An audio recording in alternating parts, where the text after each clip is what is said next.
This year, we've seen the stubborn and constant evils of anti-Semitism, violence, and hate darken the streets of Pittsburgh and so many other places.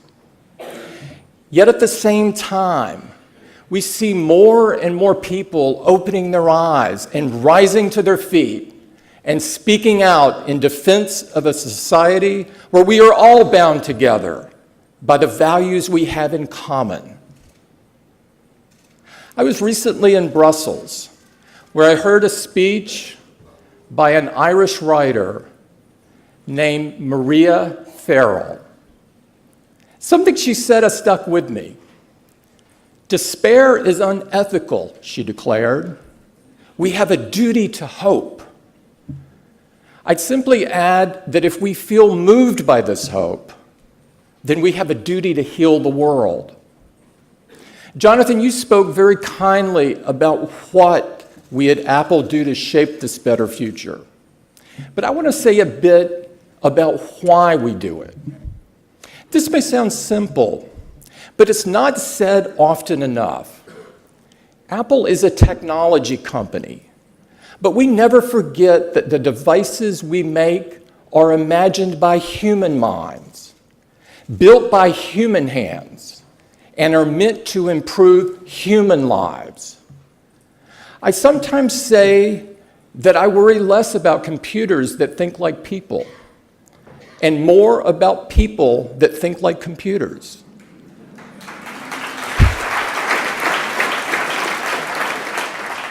Without values or compassion, without concern for consequences. And so we try to stay rooted and to keep our devices connected to the humanity that makes us, us. We do that in many ways. One of the most important is how we honor a teaching that can be found in Judaism, but is shared across all faiths and traditions. It's a lesson that was carried forward by the late Elie Wiesel. May his memory be a blessing.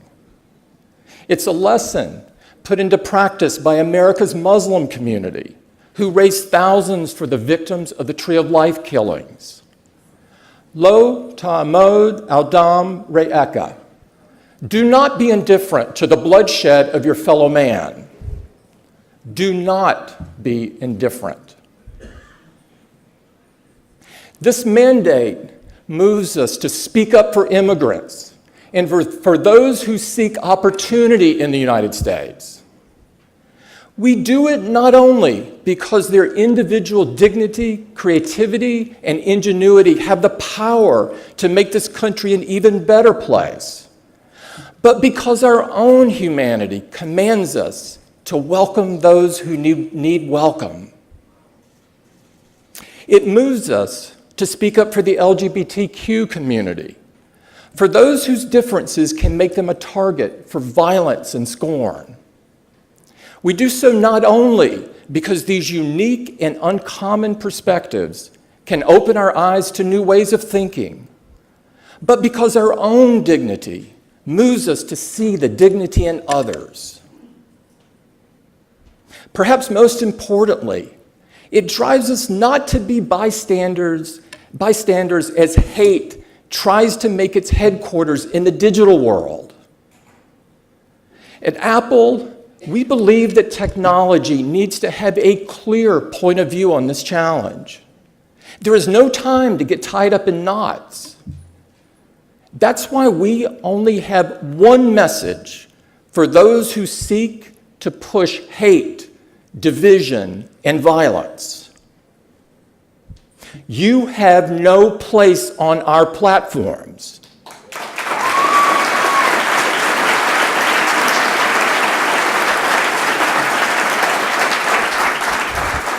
You have no home here.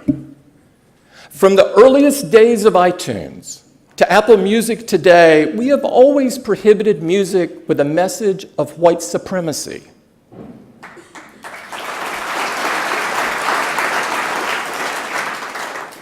Why? Because it's the right thing to do. And as we showed this year, we won't give a platform to violent conspiracy theorists on the App Store.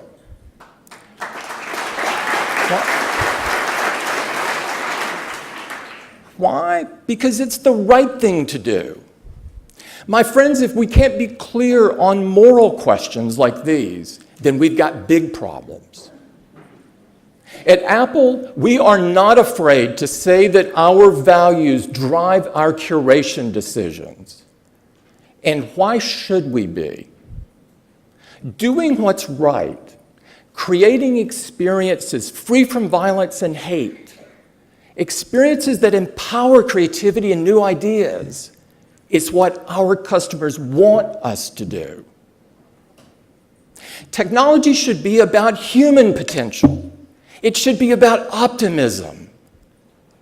And we believe the future should belong to those who use technology to build a better, more inclusive, and more hopeful world.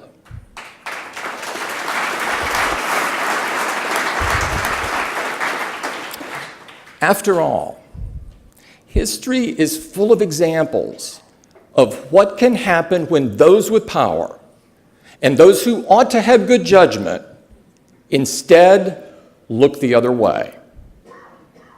I believe the most sacred thing that each of us is given is our judgment, our morality, our own innate desire to separate right from wrong. Choosing to set that responsibility aside at a moment of trial is a sin. We as individuals have the power to know and feel and act, and we ought to use it. That's a lesson that Ruth Lansing knows well. Ruth just turned 100 on November 13th.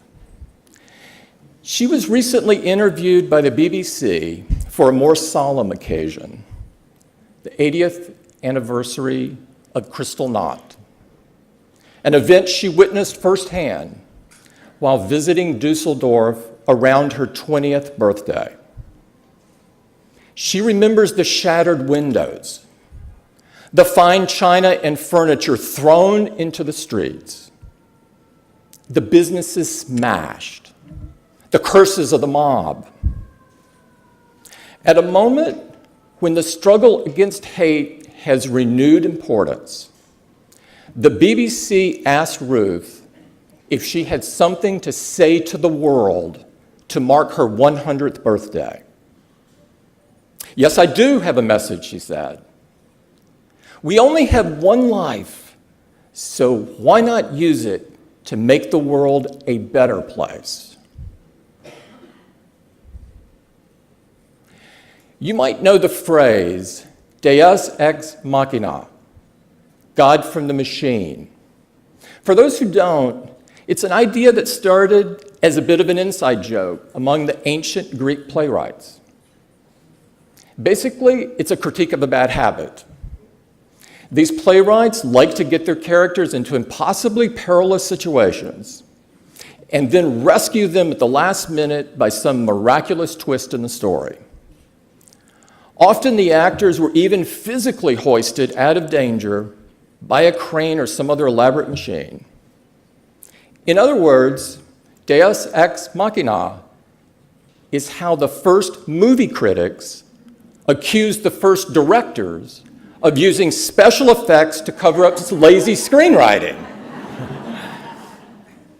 But this idea of God from the machine has stayed with us through the ages because it's so comforting.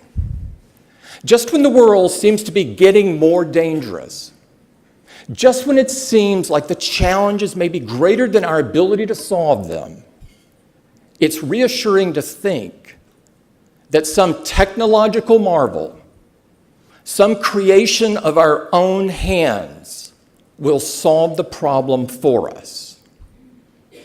But what I admire so much about the ADL is that your entire history provides a lesson here.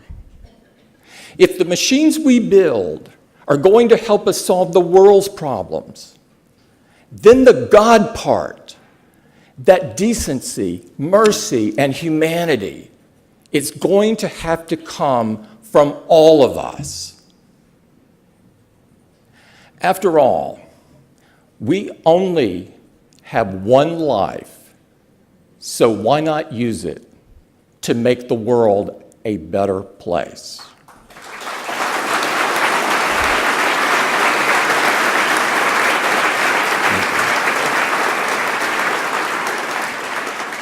Thank you so much for this award, but more importantly, thank you for your work. We stand on your shoulders. We are inspired by your legacy. We are honored to be your partners. And we will never stop working to drive out fear with the hope of a better tomorrow. Thank you very much. Thank you.